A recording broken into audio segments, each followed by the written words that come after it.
Pemirsa, 2 minggu sudah bocah perempuan berusia 6 tahun Malika tidak diketahui keberadaannya setelah dibawa seorang pria menaiki bajai di kawasan Jalan Gunung Sahari. Orang tua Malika cemas akan nasib anaknya yang diculik, sementara kepolisian masih terus melakukan penyelidikan.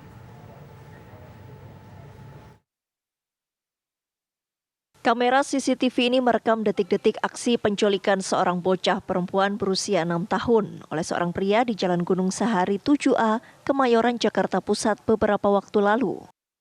Menggunakan sebuah bajai yang telah disewa terduga pelaku, korban yang bernama Malika dibawa kabur tanpa perlawanan. Aksi penculikan ini terjadi pada 7 Desember lalu. Terduga pelaku dikenal warga setempat dan keluarga korban. Malah awalnya orang tua korban mengira terduga pelaku mengajak korban membeli ayam goreng. Namun hingga malam anaknya tak kunjung kembali ke rumah.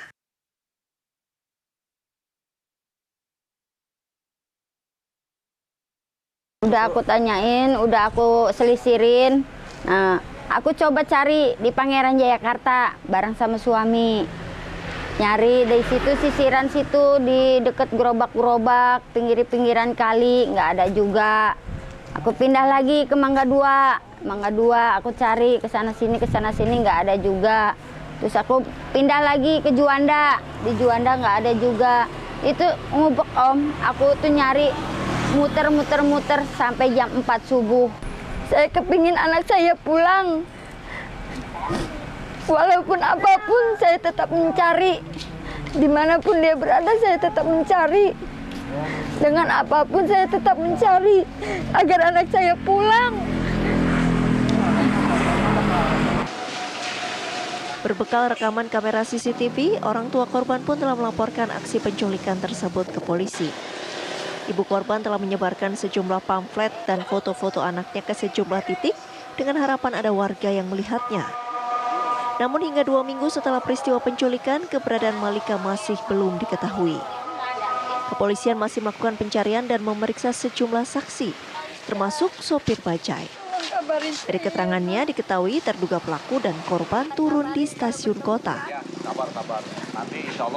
Dari kronologis yang kami dapatkan, keterangan dari orang tua korban bahwa di hari Rabu tersebut terduga pelaku memang orang yang sudah sering berada di sekitaran ataupun lingkungan tersebut, di mana terduga pelaku biasa ngopi-ngopi di kedai orang tua korban. Kemudian pada hari itu sempat mengajak dan menitipkan sebuah tas kepada kakak korban yang usianya SMP. Menitipkan tas, kemudian mengajak korban untuk membeli makanan yang tidak jauh juga dari lokasi. Kemudian dari sana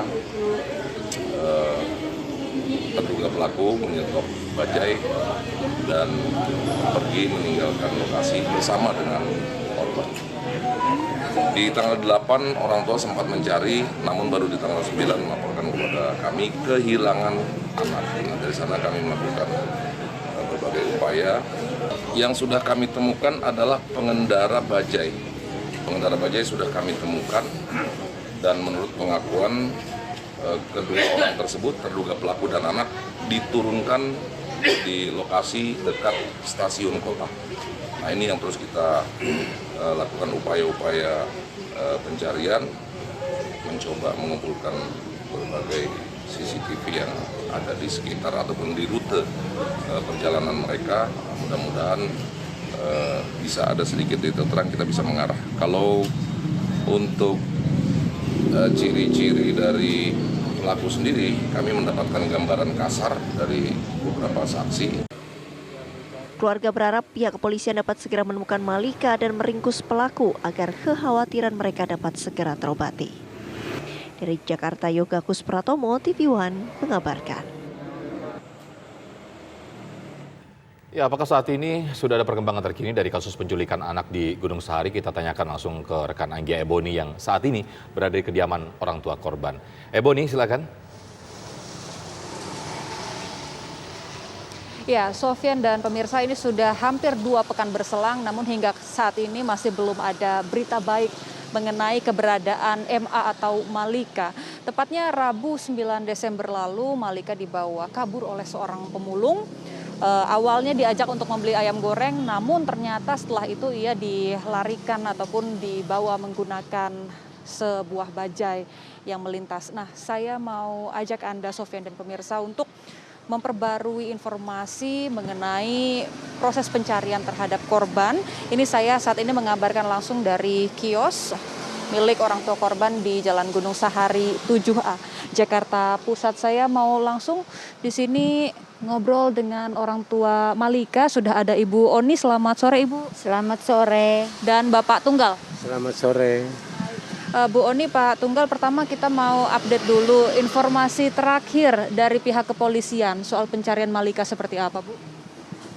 Pihak polisian memberi kabar kepada saya, Ibu, yang tenang, kita semua sudah menyisir, kita sudah berupaya semaksimal mungkin, kita harus bisa menemukan si korban dengan keadaan selamat. Terus dia bilang udah menyebar di titik-titik yang tempat keramaian seperti stasiun, terminal, pasar-pasar, juga pinggir-pinggiran jalan. Itu yang sudah dilakukan. Oke. Selain menyisir ke stasiun, karena stasiun ini juga informasinya titik terakhir ya, Iya. pelaku turun dari bajai ya, Bu? Iya, benar. Selain dari situ informasinya Ibu sama Bapak juga mendatangi ke dinas sosial ya? Iya, betul. Boleh diceritakan Pak hasilnya bagaimana? Awalnya saya diundang oleh Kapolda untuk datang ke dinas sosial. Nah, itu melalui Bimas Gunung Sahari yang menyampaikan kalau saya suruh datang ke dinas sosial oleh Kaunit Kapolda.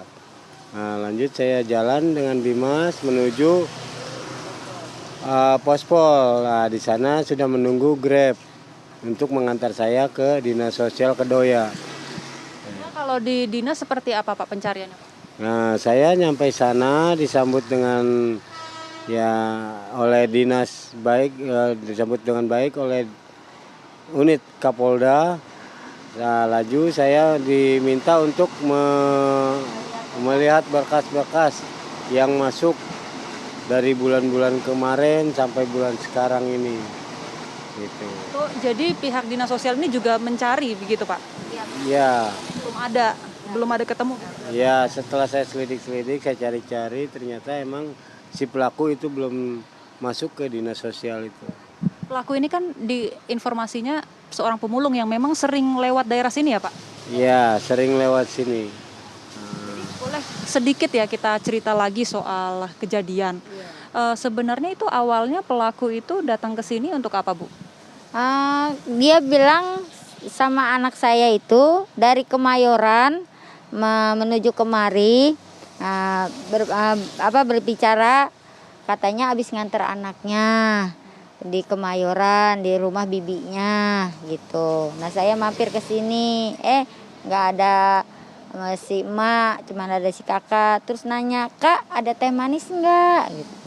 Terus si kakak bilang, "Nggak ada teh manis, teh juga nggak, boro-boro teh manis, gula aja nggak ada," katanya kakak gitu. "Oh, adanya kopi, mau nggak?" kata si kakak. Terus dia bilang, "Oh deh, mau deh." Ya.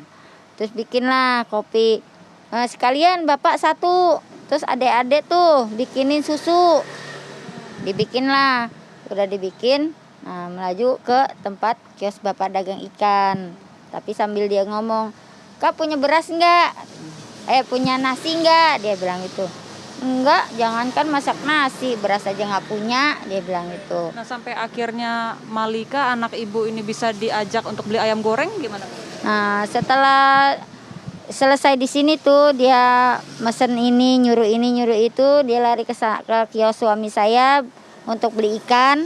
Setelah beli ikan, ngasih uang, tapi nggak ada kembaliannya. Nah, kembaliannya dibilang, "Udah Pak, nggak percaya amat sama anak."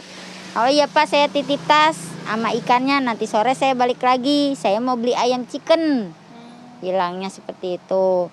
Nah, anak saya lagi main air tuh di bak styrofoam, dicolek. "Dek, mau ikut nggak beli ayam chicken?"